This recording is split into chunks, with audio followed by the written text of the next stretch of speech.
Mari kita akan dengar firman Allah pada pagi hari ini.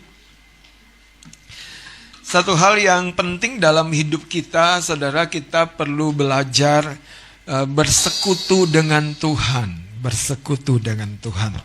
Sebagai anak-anak di rumah, ya kita suka main sendiri kadang-kadang, betul nggak? Lari sana, lari sini, dan kita tidak suka berada di sekitar orang tua kita, khususnya ketika ada mainan yang mengasihkan buat kita. Tapi ketika ada bahaya, kita cepat-cepat lari, kita cepat-cepat berada di rangkulan papa mama kita, dan seolah-olah tidak ada mara bahaya. Mara bahayanya tetap ada. Tapi di dalam lingkupan kepak sayapnya, kata firman Allah, kita aman, kita aman. Mari kita akan lihat, saudara, dari 1 Korintus pasal yang ke-15 ayat 57 dan 58.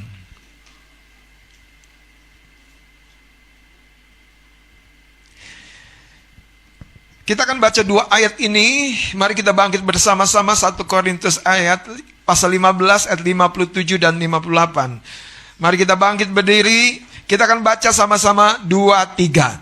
Tetapi syukur kepada Allah yang telah memberikan kepada kita kemenangan oleh Yesus Kristus Tuhan kita.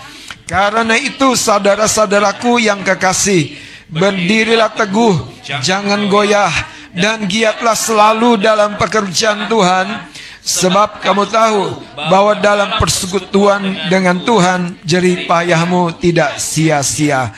Katakan amin. Kasih tahu kanan kirimu bahwa jerih payahmu tidak sia-sia. Puji Tuhan. Silakan duduk. Saya mau beri judul upah persekutuan kita dengan Tuhan. Upah persekutuan kita dengan Tuhan. Saudara, seringkali kita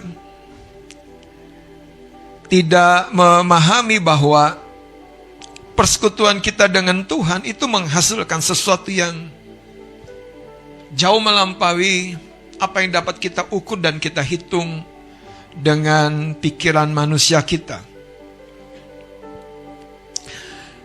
Itu sebabnya ayat ini sebetulnya disampaikan oleh Rasul Paulus menjadi sebuah penghiburan.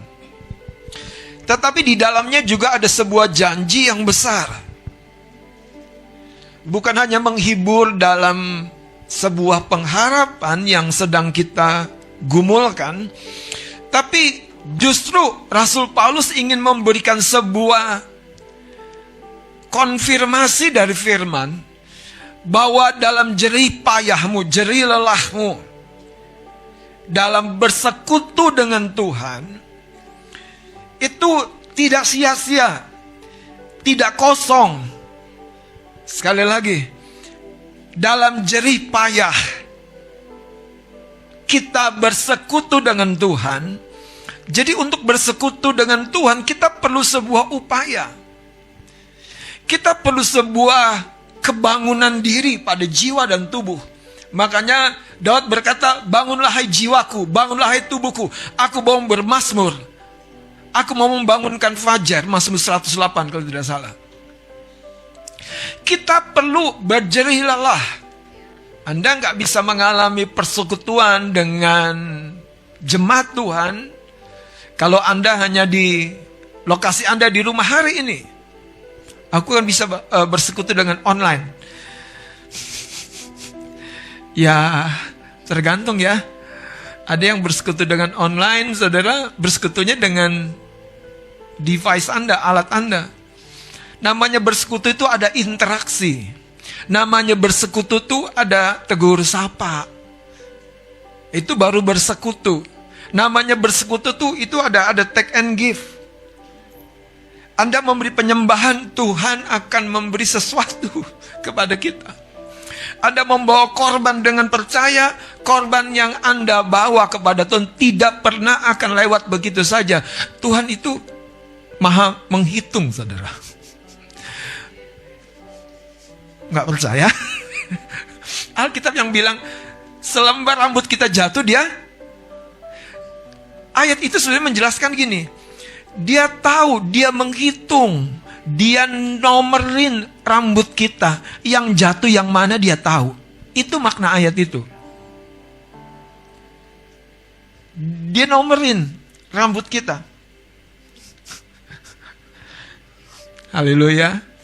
Amin. Yang kedua, dia nomerin hari-hari kita.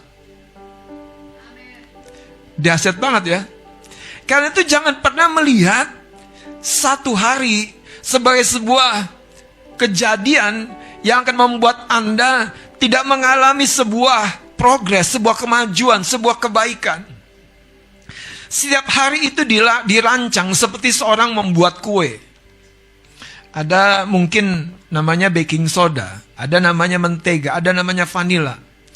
Dan itu harus dicampur dalam sebuah adonan. Dan baru semuanya akan bekerja menurut porsinya masing-masing. Makanya Daud berkata, bahwa aku tertindas itu baik. Supaya aku belajar Tauratmu.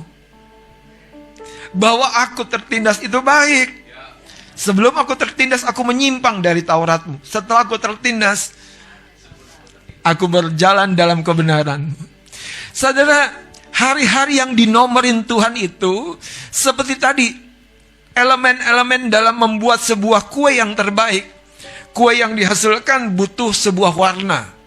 Kue yang mau dihasilkan butuh sebuah aroma. Kue yang dihasilkan butuh sebuah cita rasa manis. Tapi bukan hanya manis. Ini sebabnya kalau Anda cobain langsung vanila, rasanya pahit. Tapi waktu dituang dalam adonan, diaduk begitu rupa. Makanya kalau Anda sedang melewati hari yang mengaduk-aduk, katakan haleluya. Sebentar lagi wanginya akan keluar tuh. Sebentar lagi aromanya akan keluar. Katakan amin. Teguhkan kanan kirinya. Gue baru tahu ya. Aroma yang harum itu akan segera keluar, saudara. Tapi kalau nggak diaduk, lain ceritanya, saudara. Lain ceritanya. Makanya kalau Anda ketemu dengan orang yang tidak membuat Anda nyaman, tidak memberikan penghiburan, bahkan bikin Anda sepertinya makin stres. Makanya, haleluya, matamu harus tertuju kepada Tuhan, kekuatanmu, sumber pengharapanmu. Amin.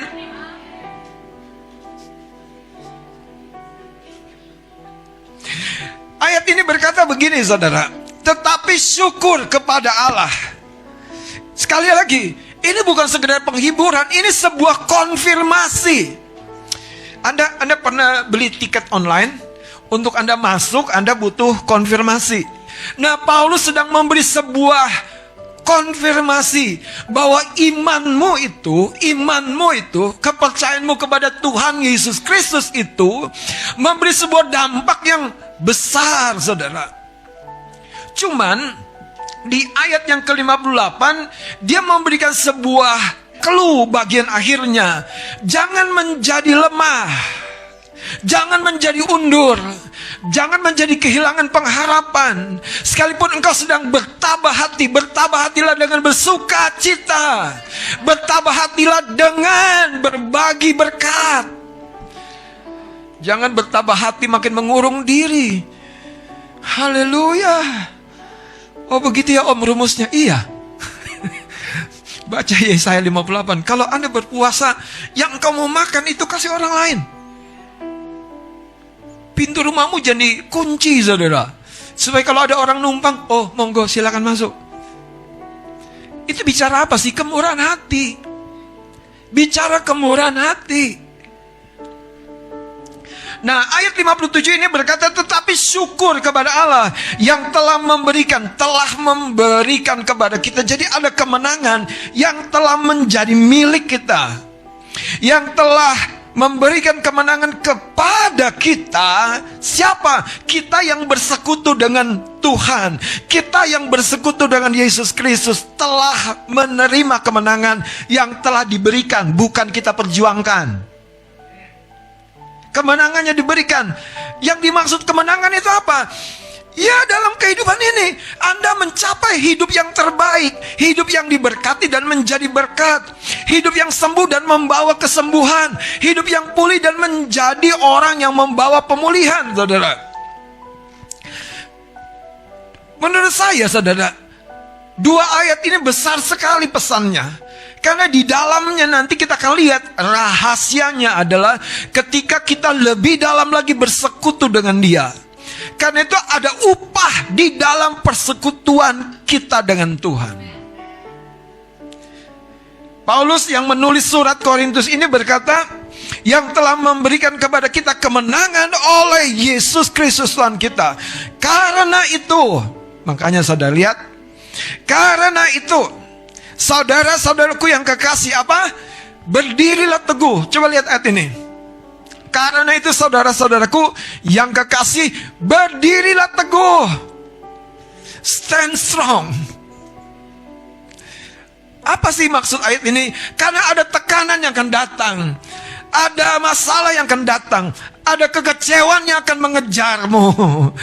Ada masalah-masalah yang akan sepertinya mengintai kehidupanmu. Tetapi berdirilah teguh, jangan goyah. Jangan goyah artinya engkau sudah ada pada satu posisi kemenangan. Jangan mundur. Jangan tinggalkan posisimu. Kalau engkau dipercaya sebuah tugas panggilan, lakukan dengan segenap hatimu. Dan dikatakan apa? Giatlah selalu. Giatlah selalu. Bagaimana kita bisa giat kalau kita kehilangan pengharapan? Karena itu dikatakan giatlah selalu dalam pekerjaan Tuhan. Sebab kamu tahu. Sebab kamu tahu. Sebab kamu tahu. Jadi sekali lagi ini sebuah konfirmasi, saudara. Bukan sebuah berita yang baru. Kekasih-kekasih Tuhan, dalam persekutuanmu dengan Tuhan, ada upah yang besar. Ada blessing yang tidak terkatakan. Dan itu Tuhan mau manifestasikan. Mau manifestasikan ketika kita terus dikatakan giat. Kita terus apa? Berdiri teguh. Kita terus apa? Jangan goyah. Bahwa dalam persekutuan dengan Tuhan, jerih payahmu tidak sia-sia. Beri tepuk tangan bagi Tuhan Yesus. Haleluya. Saudara, saya membaca pesan ini sebetulnya Rasul Paulus sadari ini sebuah pesan yang dari sejak semula Tuhan inginnya hadir di tengah-tengah umatnya. Tuhan inginnya berada di tengah-tengah anak-anaknya. Supaya oleh kehadirannya, supaya oleh keberadaannya, kita yang lemah, kita yang berkekurangan, berkelimpahan, kita yang mengalami jalan buntu, kita melihat jalan terbuka, laut merah di depan, di Keluaran 15. Tapi Tuhan berkata, Musa angkat tongkatmu dan belah airnya. Musa mengangkat tongkatnya dan laut itu terbelah. Bagi Tuhan tidak ada yang mustahil. Itu sebabnya orang yang bersekutu dengan Tuhan sebetulnya tidak lagi ada yang mustahil. Orang yang teguh bersekutu dengan Tuhan tidak lagi ada yang mustahil. Orang yang lebih lagi merapat, makin intim, makin dalam dengan Tuhannya, tidak lagi ada yang mustahil. Engkau bisa mencapai mimpi-mimpi yang bahkan saudara melampaui siapa cerita dari orang tua kita di depan sana. Dengan semua keberadaannya, engkau menjadi sebuah generasi yang berbeda. Itu yang terjadi dengan Daud. Mana ada cerita anak-anak Isai jadi raja? Nggak ada. Isai bapaknya Daud, maksud saya. Tapi Daud jadi raja. Sekolahnya di mana? Di padang penggembalaan. Saudara, pekerjaan, kehidupan, hubungan lahiriah kita itu sebuah sekolahan. Sebuah sekolahan. Makin engkau menghayati bagaimana engkau berinteraksi dengan orang lain, makin engkau sadar ada Tuhan. Kenapa saudara? Iya, karena kita bilang begini, waktu kita membawa air sejuk saja, 1 gelas, kita tuh memberi sebuah kesempatan Tuhan memberkati kita. Wow, haleluya. Amin. Tuhan ingin ada tepat di pusat kehidupan kita. Tapi sayangnya saudara, banyak kita kadang-kadang tidak berdiri kokoh. Kapan? Ketika kepepet. Kita goyah kapan? Waktu takut.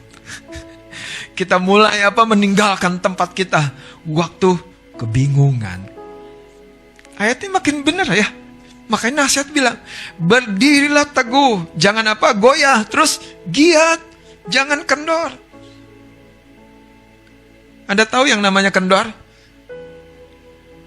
Karet gelang.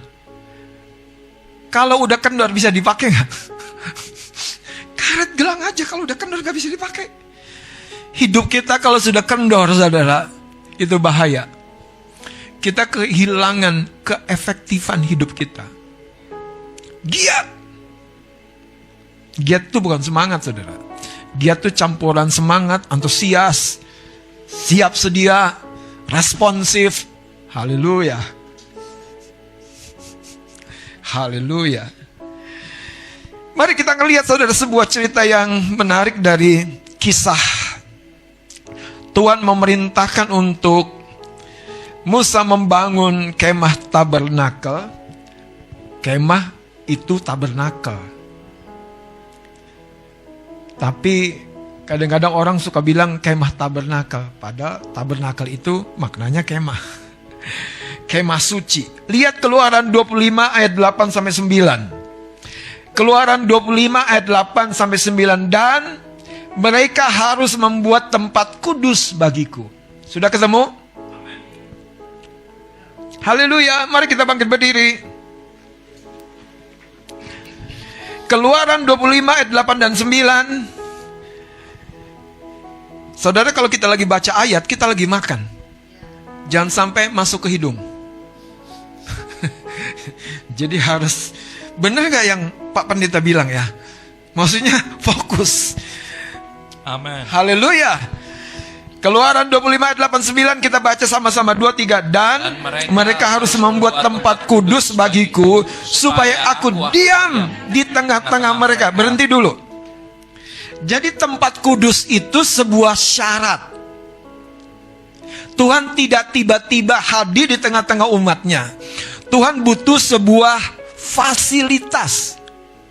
Makanya jam-jam doamu, jam-jam ibadahmu itu fasilitas, sarana, itu konektor. Anda tahu konektor kabelmu itu? Kalau ngecas handphone, ya, kalau cuman ada adaptornya sama handphone yang nggak ada kabel penghubungnya, nggak bisa di-charge.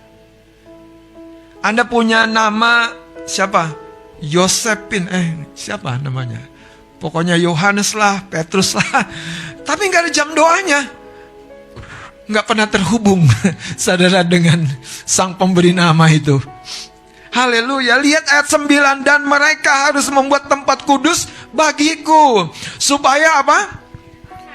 Aku diam. Aku tinggal. Aku bukan mampir. Aku bukan singgah. Kerinduan Tuhan tinggal. Wow. Indah sekali. Indah sekali. Amin. Tuhan tinggal di tengah-tengah mereka. Ayat 9-nya 2-3. Menurut segala apa yang kutunjukkan kepadamu sebagai contoh kemah suci dan sebagai contoh segala perabotannya, demikianlah harus kamu membuat. Silakan duduk. Kekasih-kekasih Tuhan, saudara, pesan Tuhan kepada Musa gini, Musa, bangun kemah suci. Di mana Tuhan? Di tengah-tengah umatku. Bukan terlalu jauh, bukan di atas gunung, bukan di pinggir pantai, bukan di rumah retret, tapi di tengah-tengah umatku. Makanya Yosua tuh paham pesan ini. Aku dan seisi rumahku, I will worship the Lord. Itu prinsipnya, saudara. Karena di situ Tuhan mau hadir, hadir dan hadir. Lihat dikatakan, dan mereka harus membuat tempat kudus bagiku supaya aku akan diam di tengah-tengah mereka. Wow, wow. Tuhan mau berdiam di tengah-tengah umatnya. Ini berita yang indah sekali menurut saya, saudara. Dan ketika Tuhan ingin hadir di tengah-tengah umatnya, Anda harus lebih dalam lagi melihat. Dia ingin menempatkan kemah sucinya itu di tengah-tengah, di pusat, di center, di pusat. Jadi dia pengen mendapat prioritas. Dia pengen mendapat perhatian benar-benar. Dia pengen umatnya dari sana lihat kemah suci, dari sini lihat kemah suci, pulang dari berburu lihat kemah suci. Dia pengen umatnya melihat kemah suci itu sebagai sentral, center. Lihat Bilangan pasal yang kedua, saudara. Ayat yang pertama dan kedua, saya akan baca. Bilangan pasal yang kedua, ayat pertama dan kedua. Tuhan berfirman kepada Musa dan Harun, orang Israel harus berkemah. Sudah ketemu ayat 2? Orang Israel harus berkemah masing-masing dekat panji-panjinya menurut suku-sukunya masing-masing. Menurut lambang suku-sukunya, mereka harus berkemah apa? Di sekeliling kemah pertemuan, agak jauh daripadanya. Saudara, Tuhan ingin kita memposisikan persekutuan pribadi kita tuh sebagai fokus, center, pusat. Atau kalau boleh saya bilang, seorang pemain basket tuh tahu yang namanya titik point, apa pivot. Jadi tempat kaki kita bergerak, saudara. Yang satu menghadap ke kiri, ke kanan, melawan musuh, menghindar, bahkan itu menjadi titik. Dan kalau ini bergerak, Anda kenapa? Prit. Anda melanggar. Apa pelanggaran namanya yang mesti sekolah? Enggak double, bukan. Walking. Hah? Kan harusnya kakinya itu begini satu, saudara. Ya, ada musuh dia menghindar, terima bola. Jadi inilah yang Tuhan mau. Kita memijakkan satu kaki kita di kemahnya, satu kaki kita di bisnis kita, satu kaki kita di rumah tangga kita, satu kaki kita dimanapun kita berada. Satu kaki ini membuat saudara kita tetap mengalami persekutuan dengan Dia yang menyediakan dan sudah memberikan kemenangan. Paulus itu mengkonfirmasi, jadi sudah. Makanya dibilang syukur. Kekasih Tuhan. Kalau dalam cerita umat Tuhan, bangsa Israel pada waktu itu, mereka mengalami tantangan ketika mereka harus berperang dengan suku-suku bangsa lain, dengan musuh-musuh teritorial, suku-suku asli yang mereka akan jumpai dalam perjalanan mereka menuju tanah Kanaan. Tapi Tuhan ingin setiap kali mereka bergerak, kemah itu mengikuti. Makanya gini, saudara, bicara membangun persekutuan kita pribadi dengan Tuhan, Paulus sampai bilang sama Timotius, murid rohaninya, latihan badani itu terbatas gunanya, tapi ibadah berguna dalam segala hal. Saudara, ada orang yang puas hanya sebatas sarapan, siang dia lupa makan, sibuk kerja. Gak apa-apa om, biar agak turun dikit. Malam lupa makan, gak apa-apa, ngirit.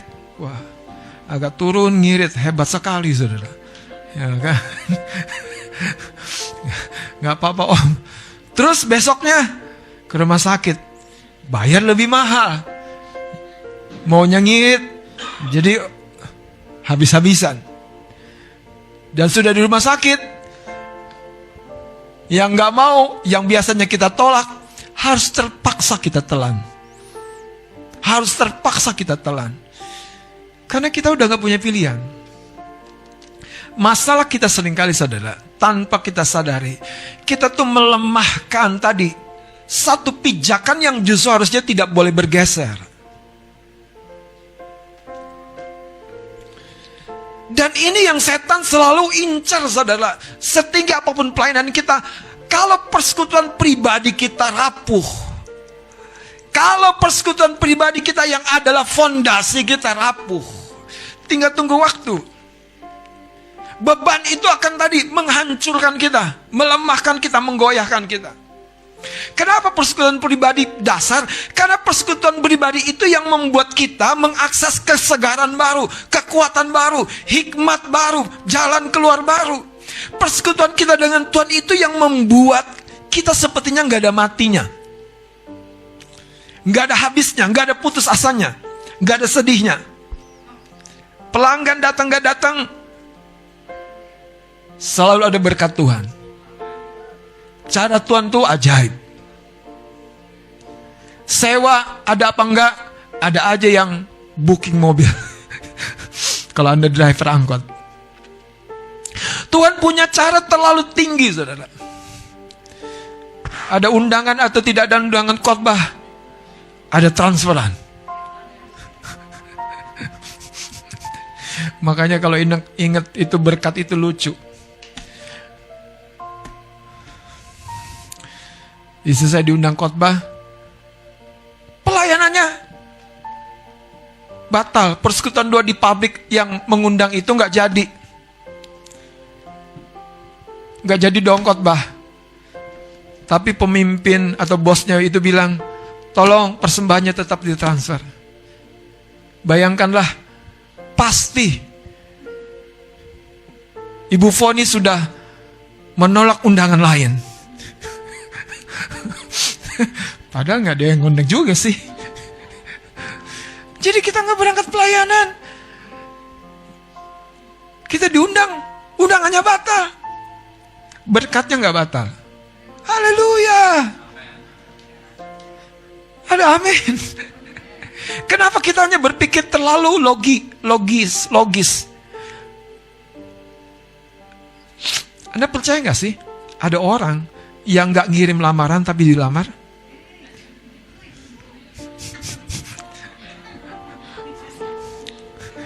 Jadi Anda dilamar, ini kerjaan loh, kerjaan saudara, kerjaan.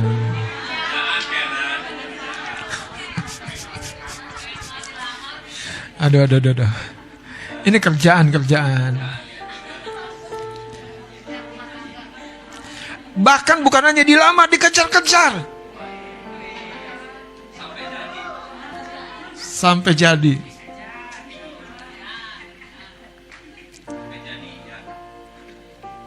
Maria dikunjungi malaikat Gabriel. Dan begitu syoknya dia. Kenapa? Karena dia akan menjadi ibu juru selamat dunia. Yesus akan lahir melalui rahimnya. Tapi dia bilang gini sama malaikat Gabriel, bagaimana mungkin, aku kan belum bersuami. Yang menarik saudara, Gabriel ini penuh dengan hikmat. Dia nggak bilang begini sama Maria itu, kenapa kamu nggak percaya? Bukankah kamu wanita yang tulus? Kenapa kamu gak yakin perkataanku? Gabriel cuma bilang begini, ayo ubah perspektifmu. Bagaimana caranya? Dia bilang gini, Roh Allah akan turun menaungi engkau. Dan benih yang kamu kandung itu bukan dari laki-laki. Anda baca ayatnya, Lukas pasal pertama. Apa yang saya mau bilang saudara? Maria punya sudut pandang manusiawi tidak salah. Makanya Gabriel tidak menentang itu. Benar yang kamu bilang. Tapi Tuhan punya satu sudut pandang lain tentang hidupmu. Engkau akan mengalami berkat. Engkau akan jadi sesuatu. Engkau akan mengalami perubahan. Engkau akan mengalami peninggian. Tetapi jauh melampaui apa yang mampu engkau bayangkan caranya. Haleluya. Katakan kanan kirimu, itu akan terjadi kepadaku.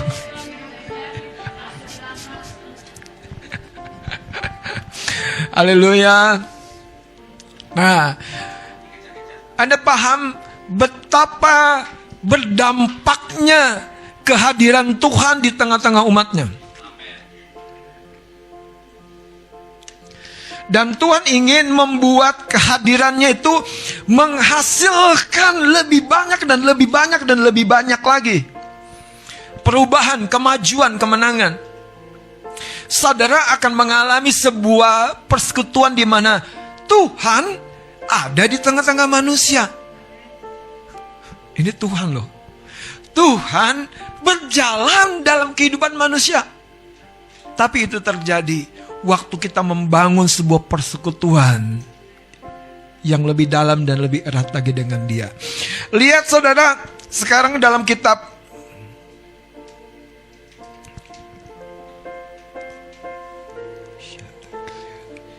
Haleluya. Sebentar saudara. Alkitab mencatat sesuatu yang menarik sekali di dalam Keluaran pasal yang ke-40.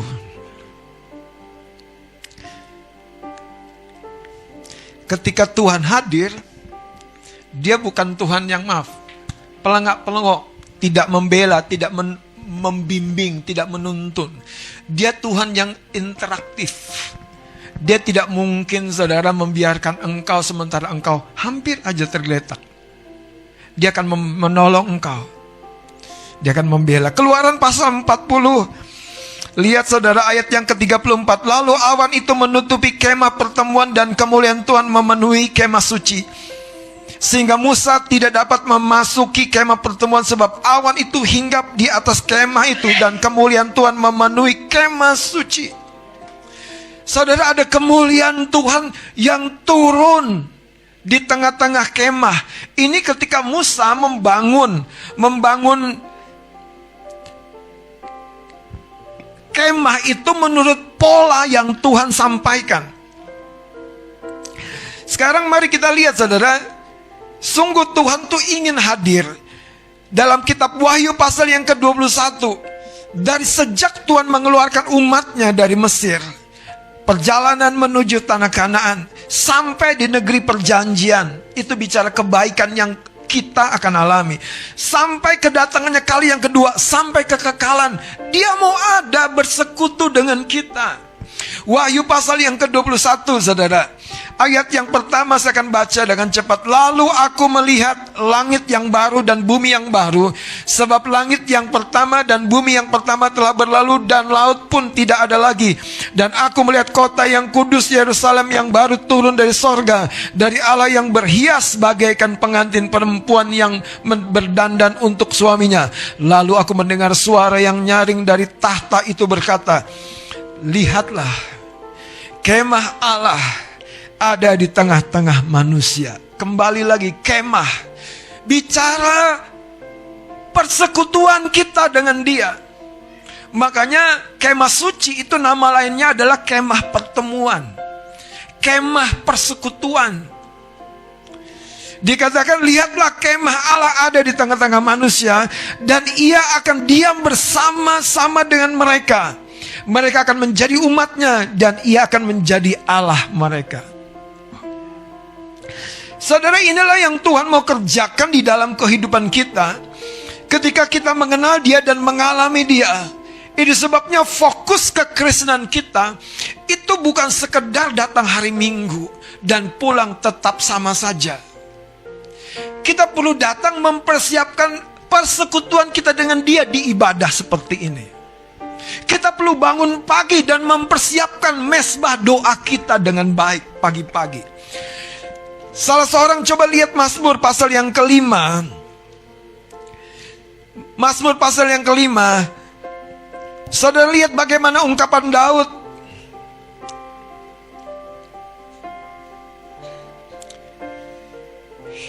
Mazmur pasal yang ke-5.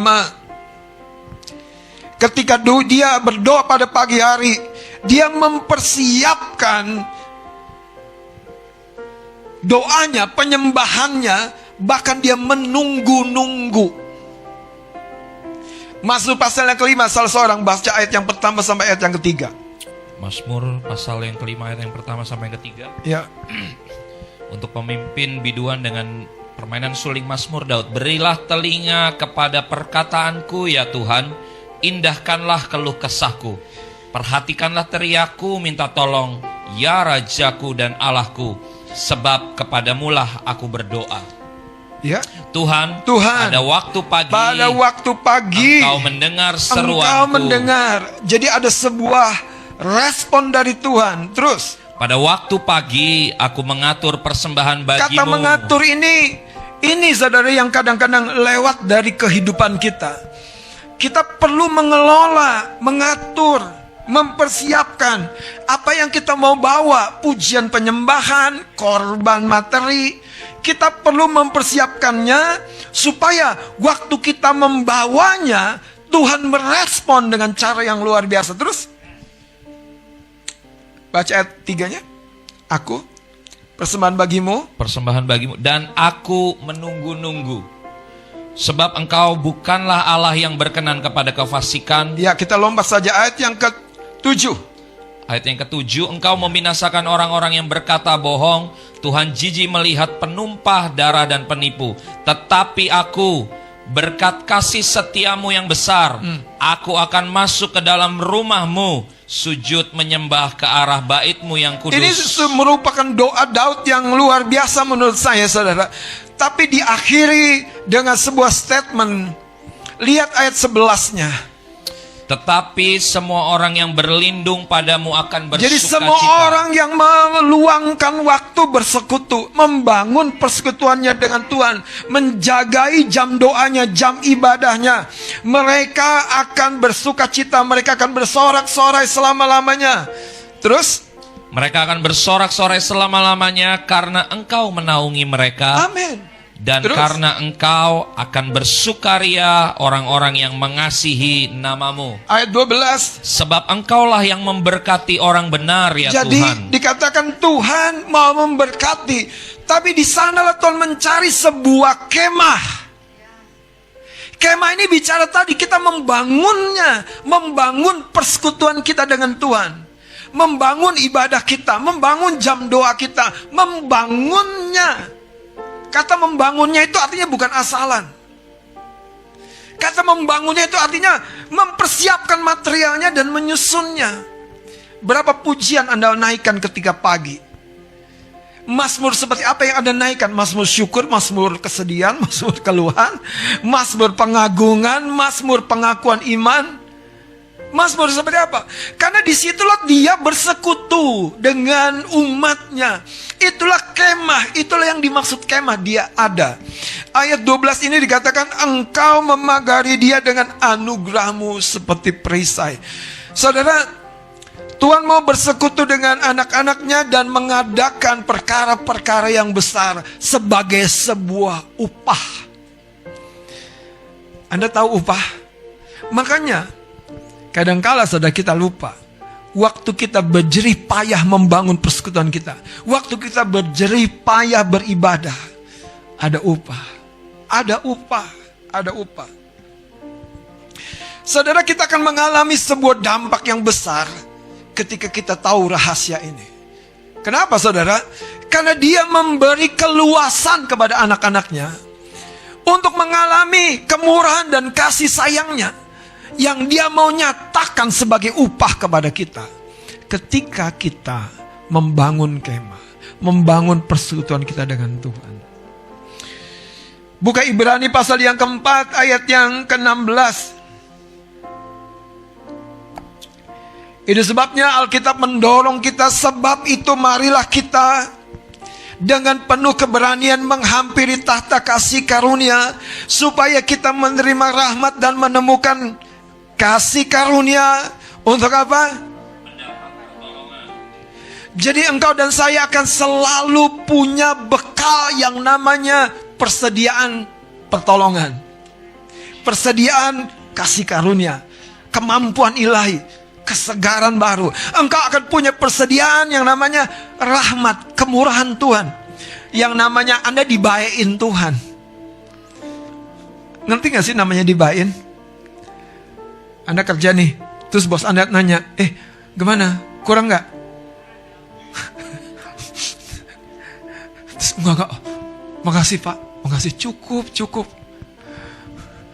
Pada Anda lagi ngitung-ngitung, ya ampun, masih banyak yang belum selesai cicilan. Haleluya.